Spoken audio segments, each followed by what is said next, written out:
So I'll start the recording now. Okay, good morning. Welcome everybody to the Urban Ecology Collaborative. It's now May, so a lot of urban foresters are quite busy at this time of the spring. So thank you for making the time today. We're a group of groups and we focus mainly in the New England and Mid-Atlantic regions. And we meet virtually on the third Wednesday of every month to talk about urban forestry and related topics and to hear great presentations from professionals in our field. Our Google Groups forum is for sharing about upcoming events, research, jobs, and urban forestry related topics. And it's also where we announce our upcoming meetings. And you can also catch up on any meetings you might have missed at our YouTube, which is youtube.com/@Urban Ecology Collaborative.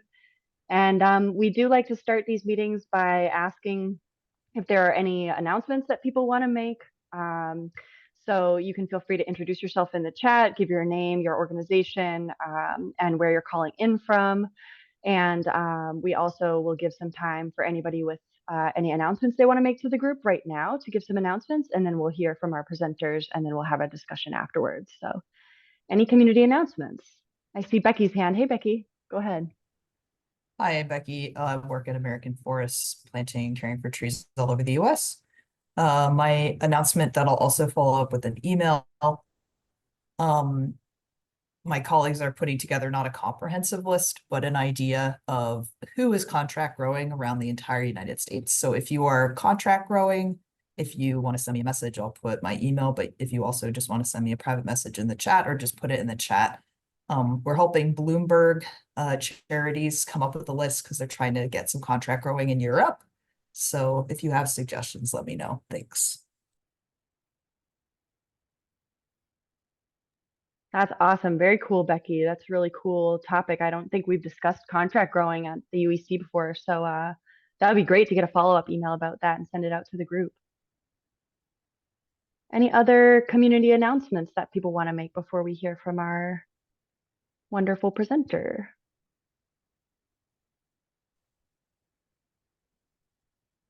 And Erica, this is Philip. Hey, everyone.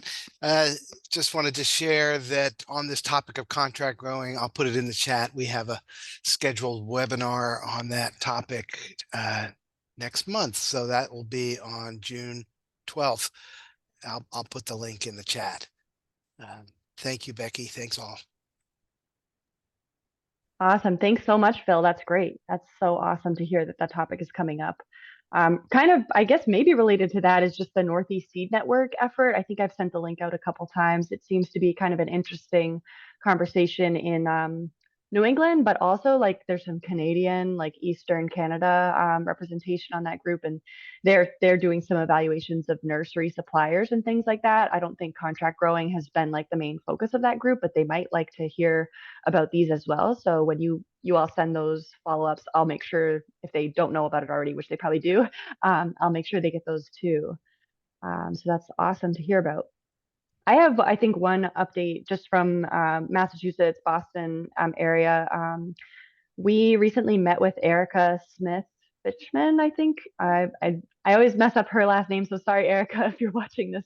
I'm never sure which last name to use, but we met with them about the Philly Tree Coalition because we're starting the Boston Tree Alliance as well as a private land tree planting initiative in the city of Boston. And we think that the Philly Tree Plan and the Boston Urban Forest Plan are kind of not like the same, but they're matched in terms of when they're coming out, a couple of the initiatives they're trying to do, and they're also different in terms of governance and different ideas and structures. So we're looking forward to meeting with their team for a longer meeting, I think in a couple weeks.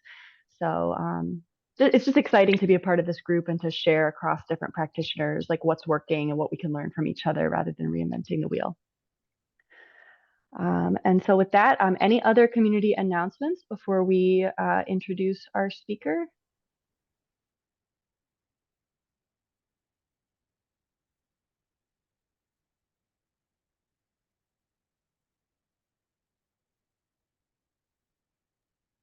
And I think perfect timing. We've got our co-presenter on the line and we've got Clara ready to introduce our speaker. So Clara, I'll hand it over to you. Thank you so much. Can you hear me clearly, Erica? Yep, awesome. So Thank you for joining. Today's talk is actually going to be presented to us by Kimberly Bracken and Ashley Williamson. Kimberly Bracken is the Giving Grove Program Manager at Tree Pittsburgh, and she has 15 years of experience designing and managing urban agricultural spaces and programs. She received her permacultural design certificate from Phipps Conservatory and Botanical Gardens in Pittsburgh, and is passionate about cultivating dynamic layered orchards that provide food and habitat for pollinators. She serves on the Three Rivers Agricultural Land Initiative Committee, which works to purchase urban agricultural spaces to protect them from development. And she also volunteer manages a large quarter-acre community garden that she built 11 years ago. And Ashley Williamson is the co-executive director of the Giving Grove, and she brings local and international experience in program development, community engagement, and research. She is a master in social work advocacy, policy, and administration, and is passionate about connecting people, ideas, and policies. She's currently serving on the Unified Government of, I'm going to say that wrong, Wyandotte Board of Parks Commission. She's a board member of the Community Capital Fund and an advisory committee member of the Kansas City Young Farmers Coalition. Ashley's always looking forward to a good podcast, a book, or the next time she can work in her ever-expanding edible garden. So I'd like to pass the microphone over to Kimberly and Ashley. Thank you. Thanks, Clara. It's great to be here. And we're actually going to have Ashley start with an overview of the Giving Grove. So Ashley, I can share the slides. Oh, okay. Or did you want to share the slides? Can you share the slides? Yeah, I just started. Okay, that's great. Yeah. Well, hello, everybody. Thank you for having us today. I apologize in advance for my cat, who looks like they are wanting to get into the screen at some point. So that is Binks, if you see a little black cat come in. Yeah, my name is Ashley Williamson. I'm with the Giving Grove. We're a national network based out of Kansas City. Before we start, I just want you to pop into the chat and tell us, what is your favorite fruit or nut tree and why? So take a minute and just pop that in the chat as we're going through. I always find it interesting to see how people respond. So the Giving Grove is a national network. We started here in Kansas City, which is where I'm based. And when this program started, it really started out of a need for local food systems and food sovereignty. We have a couple amazing organizations that already exist in Kansas City. One of those is Cultivate Kansas City, which is really focused on helping farmers be productive and helping connect them to farmers markets and growing in our climate. And the other one is Kansas City Community Gardens, which is a community garden organization. They have a sliding scale approach to purchasing plants and having membership. And they really focus on teaching people how to grow wherever they are. So we had some really robust programs that already existed in Kansas City, but what we didn't have was a focus on fruit trees. And when this first started, there was a group of volunteers that really wanted to focus on helping people who didn't really have previous knowledge of growing fruit trees, to help them understand how to do that and to give them the resources that they needed, and to have this really amazing perennial source of food.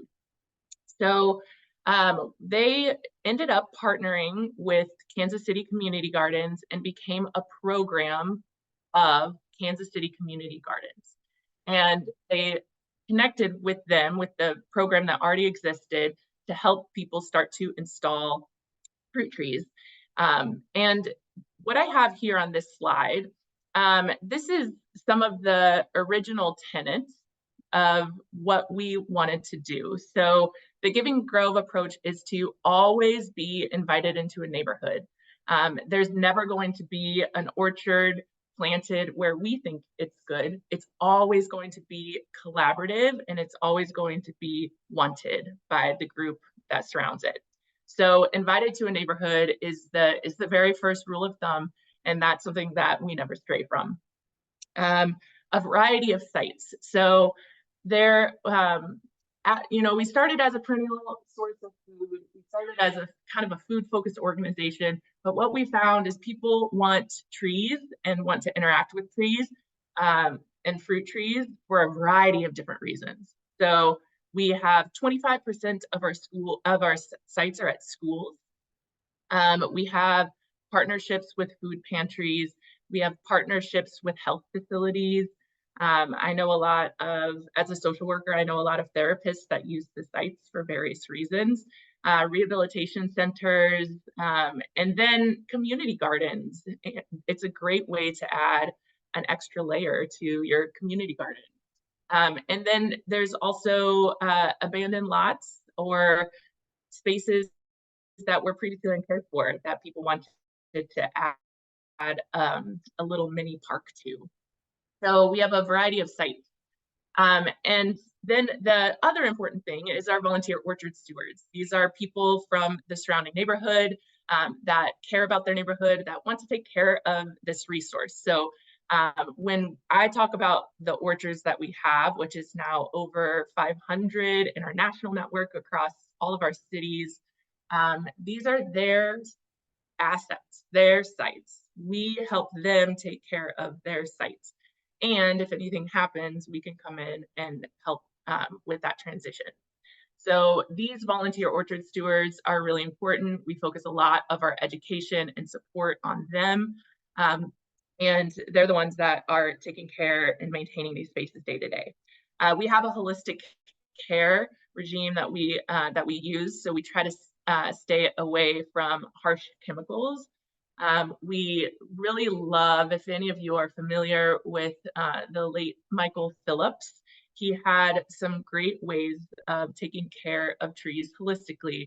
And that includes using things like liquid fish, probiotics, and neem oil, a combination of these things to take care of your trees. And then there's lifelong learning. So in the beginning, when you see our little baby trees, there's a lot of excitement. There's a lot of things that you have to do immediately in your orchard space. But when your trees are mature, there are different lessons along the way. So you become more, there's things about pest and disease and harvest and understanding how our climate affects our harvest. So these things are, that's why we have programs in each of our cities, because we want there to be lifelong learning opportunities, all different ways for our stewards who are maintaining these sites to reconnect with us when they need us, to have a one-on-one site visit. So we want to make sure that there's lifelong learning opportunities. And then what makes us so successful is our collaborative network. And that is, we have 15 cities within our network. We have amazing program managers like Kimberly, who are bringing different expertise to our network. And we are collaborative and sharing in the way that we move. So we want to make sure all the things that Kimberly is learning with Tree Pittsburgh are shared and taught to all of our other programs and all of our other cities, so that we can continue to learn and grow together. So a little about stewardship. This is just an example. Stewards come in all ages and shapes and sizes. The little boy that you see in this picture, he cold called our organization and he wanted to plant an orchard next to his soccer pitch. And so the beginning of planting an orchard, it all starts with a site visit to make sure that the site is viable. And it starts with a conversation on what kind of trees are available in that area. And it starts with a why. Every single steward has a different reason why they want to do this. And that is what we really lean into. everyone's why is just a little different. And like I said, there's those variety of sites, different reasons why people want to do this. And that kid, Diel, he was really excited about the environmental benefits of trees. And he also thought it would be really cool for him and his friends to go pick fruit after they play soccer. Cultivar selection is really important. This is something that from the very beginning we were very serious about. So we worked with extension schools, local nurseries, foresters to start to have a list of cultivars that worked well in each of our urban environments. What we found before we started this is that people were going to your local big box stores, buying trees that they thought were cool, that they wanted to plant, maybe that they've seen in the store. They would plant these trees and it would not go well. Ultimately, over the years, you could see it start to fail. And so cultivar selection and having a really strong list from people to select from is very important. Another important thing related to cultivars is that when our program managers are doing those initial site visits, sometimes you're starting at square one with people who are new to fruit trees. They don't know what to do. They have memories of their grandma's peach trees and they want to plant 14 peach trees. Now, this is where having a program manager to kind of talk you through is very important, because that is where we can talk about biodiversity. We can talk about bloom times and crop management and when you want to harvest. And have you tried this fruit that works well in our region? Have you thought about native varieties that grow naturally in this area and are more resilient? So those are conversations that we can start to have, where we can take their vision and make it a little stronger through these initial conversations.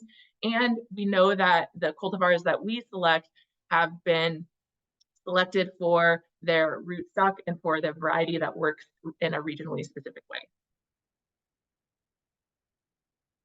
So when we started in Kansas City, and that was in 2012, it was in 2007 where we had a couple of other programs reach out to us and say, hey, we're interested in adding fruit trees to what we do, but we don't know how to do that, or we are under-resourced, or et cetera, et cetera. So Seed St. Louis and the Big Garden in Omaha were the first ones to reach out to us to talk to us about that.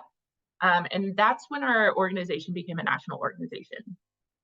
So when we partner with these other cities, there's a couple things that we know. Nonprofits need support, technical support, financial support, and resource support. So especially when starting a program. So what we do is work with all these other cities who have existing 501c3s that are well viewed in their cities, and we help them start or enhance an existing orchard program. And we do that by investing funding into their program over the first 2 years, and we invite them into our national network. So we work with each of these organizations on many different levels. So we're talking to the executive directors, we're talking to their boards, we're having meetings with the development teams and the marketing teams, and we're convening the program managers as well. So this allows for resource and information sharing and best practice sharing on all organizations, so that when the Big Garden had turnover in their program manager, they were ready to hire a new person into that role so that the program could continue and exist. And that's one of the very important things about what we do, is we know the reason this works well is because we have program managers and programs that are right fitted to their cities and that are committed to long-term support and program sustainability. So we want to make sure these programs last over time so that we don't have abandoned orchards in the future. One of the other benefits is having beneficial suppliers. Because we're a national network, we get good deals on certain product. Sometimes we get product donated to us for free. But this is really beneficial because a pair of hand pruners can be expensive for anyone. And sometimes you're like, liquid fish, how do I even start to understand where to get that?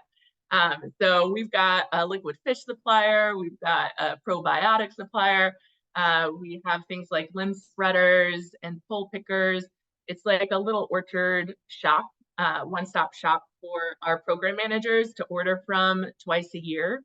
And this is where they can compare prices, they can look at products that we have, they can also tell us other things that they want to see within our product selection.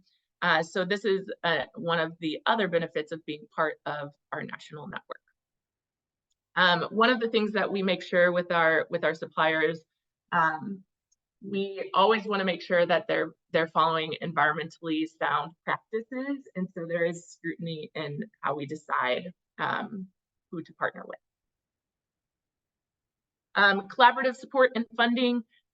This is something that is important on many levels. So one, we want to make sure that we have,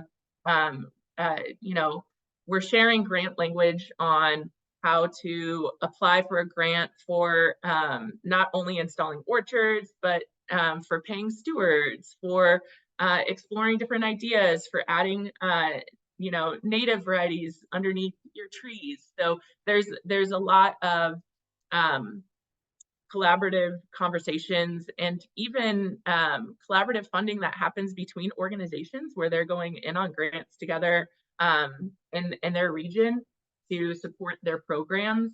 And those are very important conversations. And we also want to encourage people to think about those stewards who are at their sites.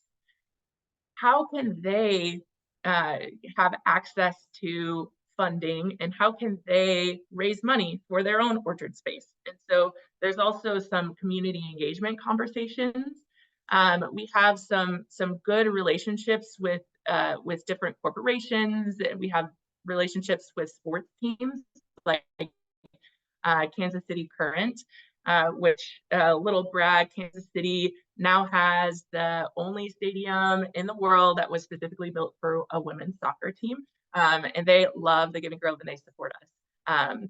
We also have, there's relationships with cider companies and beer companies. There's relationships, we have a national relationship with Hydro Flask. So all of these things are spread through our network so that we can continue to find new and innovative ways to fund programs and to fund individual sites. And lastly, we have ways of measuring our impact. We're now serving 15 cities coast to coast. We have from Seattle to Atlanta to Dallas to Maine. We have people that are on the ground doing the work and sharing back with us. We have over 550 neighborhood orchards, and these are anywhere between 5 trees and depending on the capacity of the site, sometimes we have food pantries that have up to 80 trees. We have I think one of our larger sites is with the Iowa tribe in White Cloud, Nebraska, and they have 80 plus trees, and that is a reclaimed orchard that they're working on there. Lots of fruit and nut trees, lots of berries, and then we can also measure estimated production. And so that's something that we do to think about not a commercial tree, but a tree in an urban area. What is the estimated production of that tree? The exciting thing is that this network has longevity, and so we're going to continue to calibrate and adjust these numbers as we see in real time, and we have a national network to do some research in. And then using iTree, we can measure carbon sequestration, pollutants, and stormwater. And I'll pass it to Kimberly, who's going to talk about Tree Pittsburgh and what it looks like in her city. Great. Thanks, Ashley. So Tree Pittsburgh is an environmental nonprofit that was established in 2006. We're dedicated to strengthening and building community vitality by restoring and protecting the urban forest through tree planting and care, education, advocacy, and land conservation. We do that in a lot of different ways.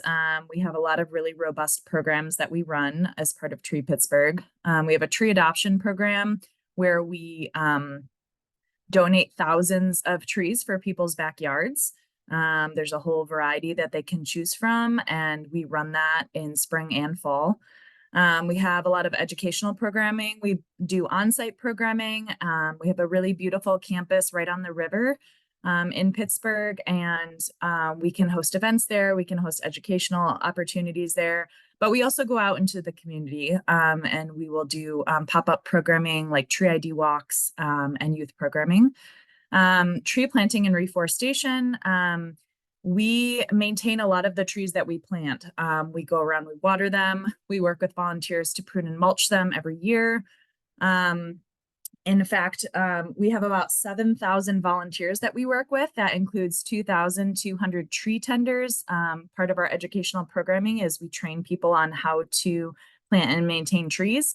So we have 2,200 tree tenders in the city that help us maintain the trees that we plant to make sure that they're healthy and they survive. And we yearly, we've weeded and mulched about 12,500 trees throughout the county. So, you know, tree planting and reforestation, it's not that good if you plant a tree and it dies. So we try to take really good care of our trees using volunteers and also our own staff. We have an amazing nursery on site. We raise about 20,000 seedlings with seeds that we hand collect. So they are genetically diverse. We grow over 100 different types of trees. They're all native varieties that are really good for biodiversity and reforestation. So we have a beautiful nursery on site. It's really a treat to get to go to work and see a nursery every day. And so through the Giving Grove, we're now adding cultivars and fruit trees to that. We have a marketing and development team that does our fundraising and our marketing. We run a school planting and programming program called One Tree Per Child. So we have a program manager that works specifically with schools that want trees and then actually goes into the schools and does programming to cultivate a love for trees with the students and help them think about caring for the tree and why it's important. Clara runs our Relief program, neighborhood greening. So she works really hands-on with communities that need more support to green their neighborhood. She does a lot with capacity building and just really building relationships among neighbors and also cultivating a love for trees. She gets people that don't always want trees, and she has to do education to encourage them to want trees in their neighborhood and give them reasons why. So, and then we've added the Giving Grove. So Ashley, if you want to go to the next slide. So Tree Pittsburgh's Giving Grove, we launched our Giving Grove program last July. So what Ashley was saying is they understand that these nonprofits need funding help if we're going to start a brand new program. So they actually had a relationship with a local marketing company, PCNA, and PCNA had been funding the Giving Grove nationally and said, you know, if there's ever a local opportunity, let us know. And so Ashley plugged them in with Tree Pittsburgh, and they actually gave us half the funding we needed to launch this program. So we really couldn't have done it without Giving Grove National. They are really the catalyst for launching these programs in all these different cities, and they've just provided us so much wonderful support. Their horticulturist, Matt, I can ask any questions I need to. He just makes himself available. That's a huge resource. He's been doing this for decades. Ashley and Erica, the co-executive directors, are also just very hands-on. Anything we need, And it's made it very easy to launch a brand new program, to start something from the ground up, to have that kind of backing and support from experts who have been doing it for a long time.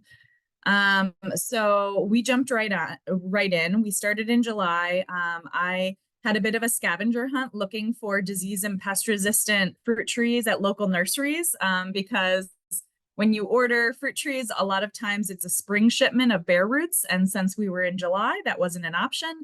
So I got to kind of go around to a bunch of nurseries and kind of see what their stock was. And we were able to get some trees. And we planted 40 plants, primarily trees, but a couple of berry bushes in fall. And this spring, I couldn't believe this number when I told it the other day, but we are getting 293 plants in the ground. So it's really just exploded.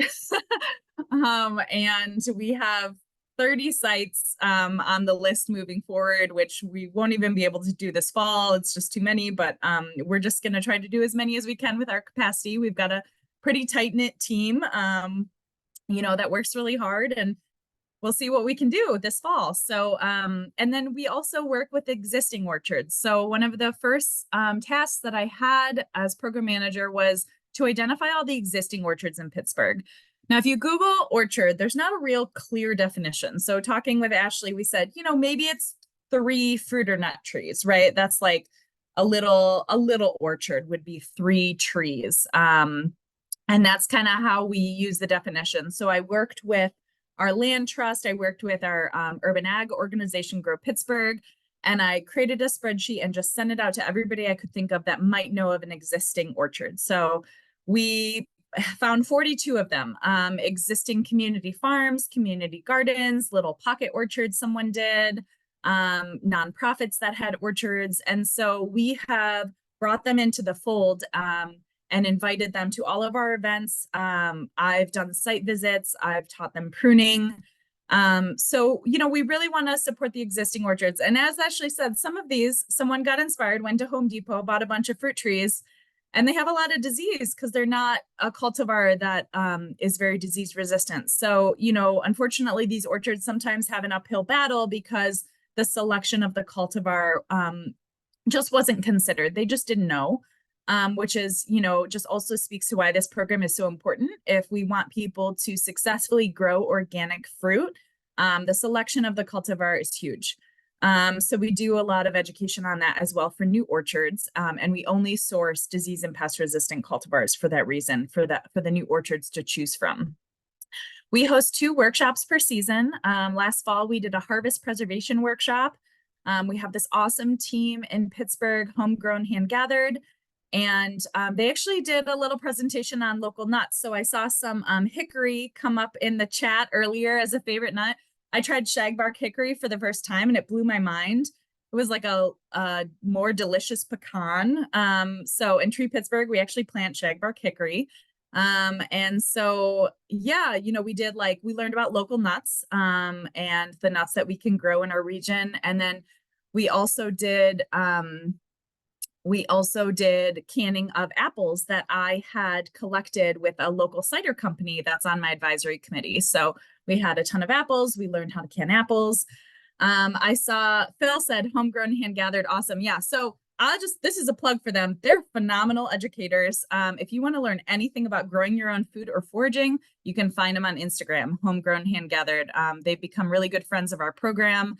They're great supporters of it and they're great educators. I imagine we'll do more workshops with them in the future. We also showed a permaculture orchard film. It's called The Permaculture Orchard, and had a free cider tasting, again, with that cider company, A Few Bad Apples. That was a huge hit. We had 50 people come out. In February, we did a fruit tree pruning 101 workshop. We also had 50 people come out for that. It's just been a huge response. People are so hungry for this knowledge. And probably the most exciting thing about starting this program is that it was so needed. People were just looking for this support and it didn't exist. Our urban ag organization, they just were kind of waiting for Tree Pittsburgh to do it. They said, they're trees, that's your bank, that's, so they're also on our advisory committee, but they're so happy that, we can become tree experts and really share about fruit trees with all these organizations. Whenever someone comes to our workshop, or I just meet them somewhere, we have a mailing list of 150 people and growing. So we send out like the Giving Grove National workshops to them that are free and available to anyone. I will make lists of local workshops related to gardening or orchards that we send out. So that's a really cool collective that we really want to cultivate this orchard network of, in the way that Giving Grove has an affiliate program that I can share with, you know, the Seattle program and the Maine program, and I can share best practices that we have that locally, that people can teach their neighbors how to prune their fruit trees. And it doesn't always have to be attending a workshop or having me come out to their site. So we really want to empower people locally to learn these best practices and then be knowledgeable enough to share them with others. And then we source bare root plants and we grow them on in our nursery. So we have the capacity to buy very small plants at a cheaper price and then grow them for seasons to use in our program. And I work really closely with our nursery director, Megan, to do that. And so that's been really exciting. And these are actually peaches we just planted last fall, and they're already covered with peaches because they were a couple of years old. So best practice is to take all those peaches off and let the root systems develop, but it is really hard to tell a new orchard to pick all the fruit off their tree. It kind of breaks my heart. So I told them that was the best practice, and I'm going to kind of let them, you know, if they want to leave a few peaches on, that might be good for their souls. So we will let that go. Okay, next slide. The plants. So Ashley talked quite a bit about this, selecting cultivars. So I grow everything possible that we can grow in our region that is disease and pest resistant. So I tried to do a wide variety. We have 81 varieties. So we have apples, peaches, Japanese plums, elderberries, Asian pears. I've got a whole list on the screen, so I won't read them all. Some of the ones I'm most excited about is beach plum cultivars, wild raisin, bush cherries, honeyberries, and thimbleberries. So I have a permaculture background, and if you've ever studied permaculture, they love weird plants. They love things that nobody's ever heard of that are functional and delicious. So I get really geeky about researching plant varieties that could grow in our region that are non-invasive, that are disease and pest resistant, and that are edible. So I find that that's a really fun part of my job that I really enjoy. So with a permaculture background, I design food forests when possible. So, a food forest is a layered orchard, essentially. So you have the taller trees, you have the understory shrubs, you have vines growing up those plants, you have berry brambles, you have perennial edibles and flowers. Now, this really depends on deer fencing. We just did a 4,600 square foot orchard in a city park. We were able to put an 8-foot deer fence around it. So we're planting all of those things. You know, we don't have to fence every single plant. When we're just doing deer fencing around each tree, we don't have as much opportunity to plant asparagus or rhubarb or, you know, you can plant some deer resistant pollinator plants, but there's not as many opportunities to do that. So when we have a comprehensive deer fence, we actually have a cool relationship with the city. They have a program called City Farms, and he can give away free deer fencing, which is amazing for us because those can be thousands of dollars. So I'm able to get free deer fencing for my program, which allows us to do more permaculture orchards, which is really exciting. And that's just so good for biodiversity. It creates a really dynamic landscape that's super beautiful. So we do that whenever possible. Oh, we've got some permies in the chat. That's what a permaculture person is often called, a permie. It's kind of a weird name. Okay, so next slide.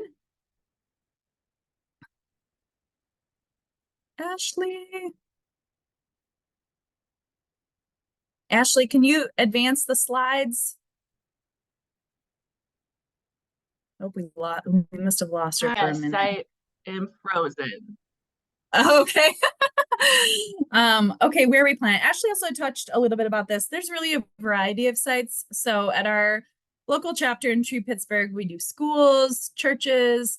We've actually had a really great relationship with the city parks.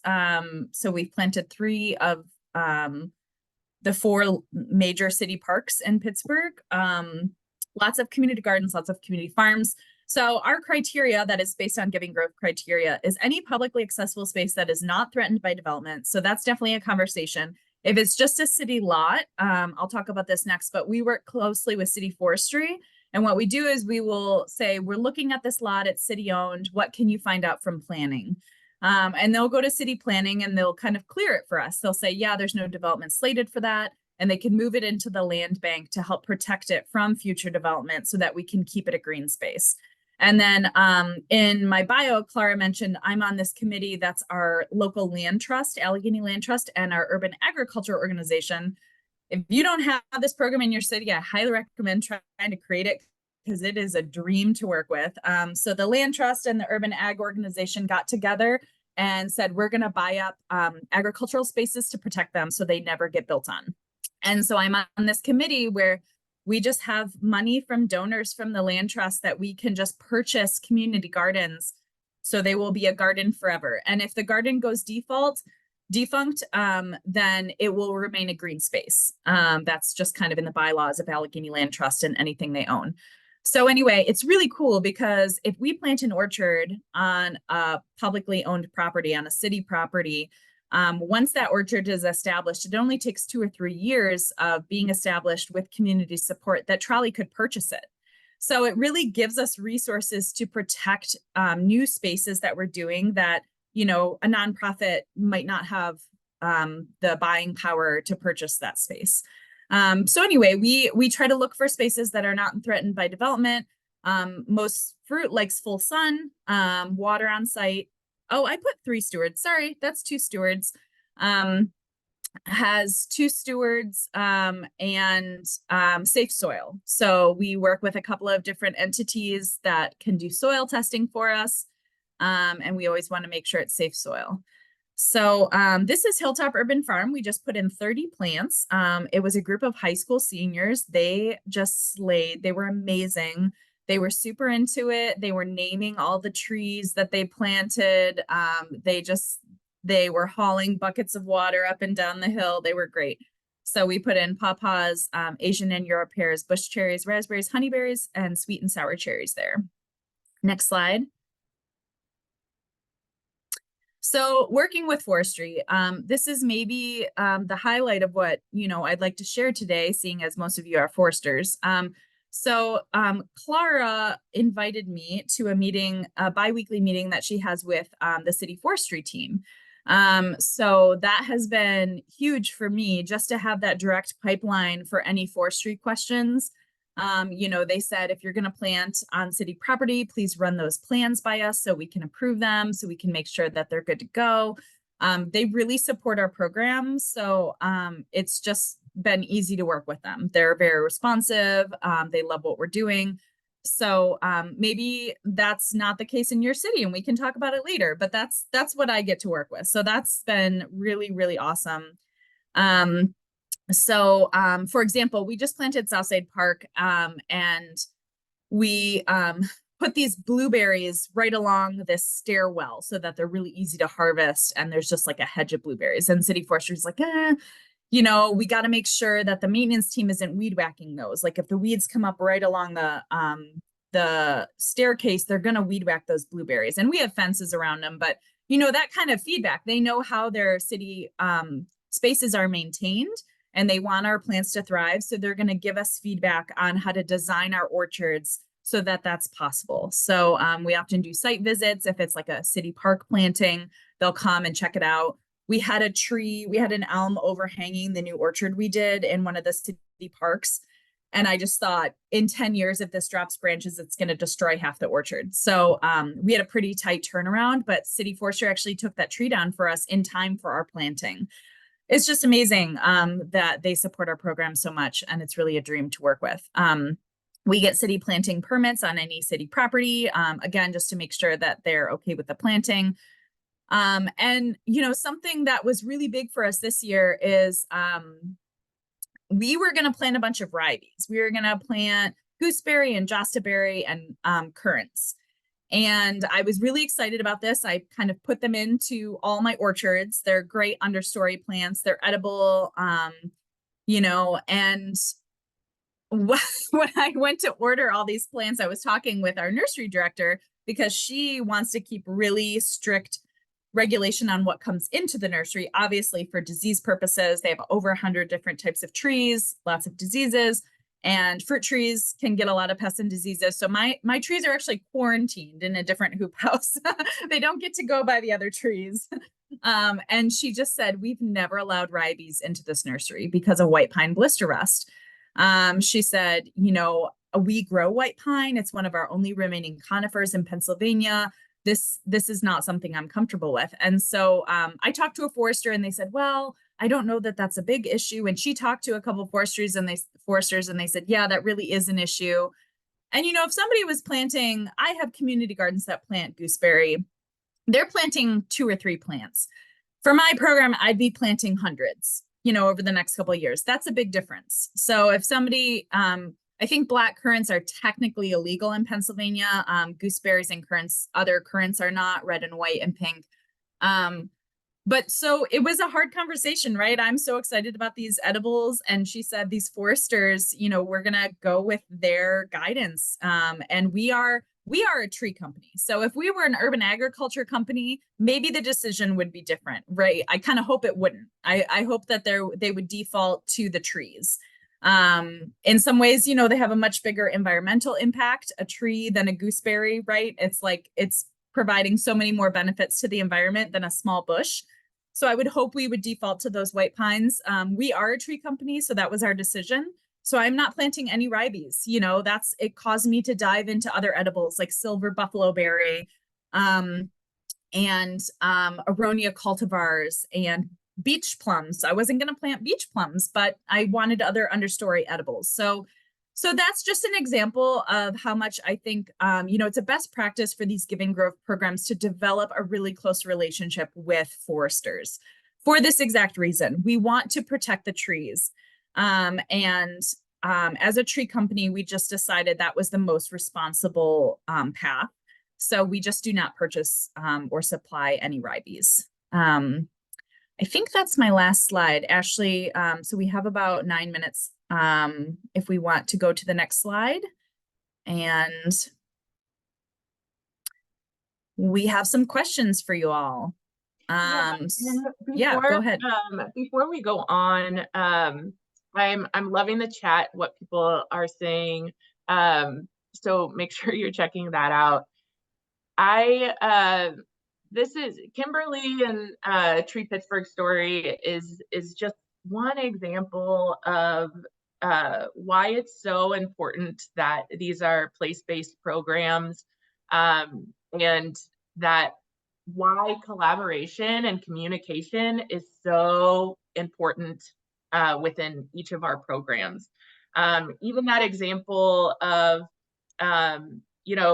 growing blueberries up, the side of a walkway, and how in our minds that seems like a great idea, but also we do have to think about how we're doing this in urban environment. We really do. I steward an orchard in my local park. It's called Fisher Park. And we planted the trees in such a way because the maintenance crew over there didn't understand food forests, didn't want to deal with those things. So we have the trees so that they can mow in between them really easily. The maintenance crew doesn't sign up for community orchards. We have to all work together for this. And so we built it in a way where we've marked off areas very clearly so that they can understand what is there, because this is a community space. Everyone is coming to this. And sometimes it's a slow roll with integration and planting, because you've got to have those conversations and you've got to have that buy-in. So we have a couple of questions here, and I'd like you to consider these and pop them into the chat. So challenges that you foresee with an orchard program in your area, and also what should orchard program managers consider as they grow their programs and as their programs expand. These are questions that we would love to hear, and we would like to share with our national network, because working with foresters, as Kimberly has done, is really important to us. And I think that having community fruit trees, and especially integrating some of the edible varieties that are found naturally in our forests, are a great way in education for people in these community orchards to start to expand their minds a little more to urban forest and realize, get that big picture of what's around them. We have some great points in sharing, and one of those is national conference. So we have a national conference specifically built for our program managers that takes place in one of our different cities every year. This year it's going to be in Denver at Denver Urban Gardens. If you are in the Denver area, please reach out and let me know. We do have a public open happy hour where people can come and learn more about what's going on and network together. Let me know. That's going to be July 31st is our open day for people to come and join us. But yeah, let us know. Kimberly, you have anything else about these questions? No, I mean, it seems like we don't have a ton of time, but I think I'm just so curious to see what people would say about these, especially what should orchard program managers consider? You know, that's something that we can actually save these answers and share with existing program managers at these conferences we have every year, but also a new program manager that would be so valuable for them to consider. Yeah. There's a response. Thank you from both. Danielle. Go ahead, Clara. Sorry. Danielle Gift had responded about a challenge in the chat, and then I've lost where it is. She said challenges in New England include the unprecedented weather. Will it be wet? Will we have drought? Who knows? It makes it hard to have a consistent crop year to year. I think we've seen some of those challenges in Pittsburgh too, with the wet weather. I can speak to that for a minute. So we planted an orchard in this valley that we knew was wet. And then in April, we got like 5 days of solid rain and it flooded. It was a complete lake. But I'd already received a grant for the specific orchard. So I was like, okay, we're planting this orchard. But I called the Giving Grove horticulturist and I said, what should we not plant? You know, what trees get root rot most easily? And what trees can withstand some wet feet for a couple of days? So we didn't plant stone fruit. We didn't plant apples. We did plant persimmons and pawpaws and serviceberry that are a little bit more resilient. But, you know, climate change is real. We have no idea how that orchard is going to hold up. Is it going to flood every year? It hasn't flooded like that ever since the garden that's there has been there. And it's hard to say, but I think we can do the best to see what the current site is, plant for the current site. And again, we do require water on site because if it is dry, those trees are going to stop growing. You know, plants only grow when they have the conditions that they need, and water is one of those. So that is part of why it's so important for us to have water on site. Yeah, and I love that that cultural importance of specific edible plants and trees. That is it's so important, and to understand where people are coming from and what are the possibilities of what they can plant that connects with that in their own cities. These are great. Amazing. Thank you for sharing all. We only have 3 minutes left, so I just wanted to make sure that we get a chance to thank Kimberly and Ashley for their time today. I think we could spend a whole nother hour hearing from both of you or each of you about your work and all the wonderful things you've been doing. A couple other things just to get in the recording from the chat are some questions about vines and how to incorporate those without maybe them taking over some other project. I see my colleague Nick Long from Boston Parks and Recreation. He works in our Urban Wilds team, which is a really cool structure to have in a city, I think. And I was also thinking about how this might fit in with the natural areas network of folks that are working on forests and cities. Orchards can sometimes, for birds at least, act as an early successional forest habitat for declining like bird species. So I'm very curious about the intersections with wildlife as well. And then I just wanted to point out Nick's really well worded challenge is the challenge of balancing public access with encouraging ethical harvesting. And there's some, you know, how do you distribute food and solve issues in the distribution loops. And I'm in the same boat as you, Nick, pretty new to orchards and fruit tree pruning and fruit tree stewardship. But in the Boston Tree Alliance, we've had a lot of requests for fruit trees. I am very curious if the Giving Grove has worked with the Boston Food Forest Coalition at all. They are a land trust, but also they help people do community stewardship of very different food forests. Like each one is very different from the next in Boston. So just calling that out. And there's a lot of other great things in the chat, but we only have 1 minute left. So I would just encourage people to stay on our email list and share it out if you want to. We will be looking for another co-chair. My term is supposed to end in June, but I think I'm going to maybe keep staying on for a little while. Yeah, anyone who's new to the group, thanks for joining us today. And we'll see you next month for our June 2024 already UEC monthly meeting. So thank you so much, Ashley and Kimberly. What a great job presenting. And we'll see you all next Erica, time. Oh, go ahead, Clara. Juneteenth? I don't think we have it because of Juneteenth, right? Right. Yes. Okay. Thanks. So This is why we need two good co-chairs. So there's not in June. The next one is in July. So please enjoy Juneteenth. Yes. Yeah, and please send us if there are questions. Please send those to us, and we can answer those, and you can send them back out to the network. If you are interested in having a program in your city that's connected to the Giving Grove Network, or connecting some of the already existing amazing gleaning organizations or community garden organizations in your city to us, you can reach out to me at ashley@givinggrove.org.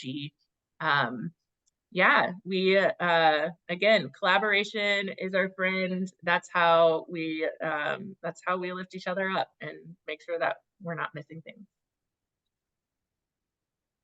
Thank you, everybody. Thank you, Ashley. Thank you, Kimberly. Enjoy the rest Thanks of for your having week. us. Thanks.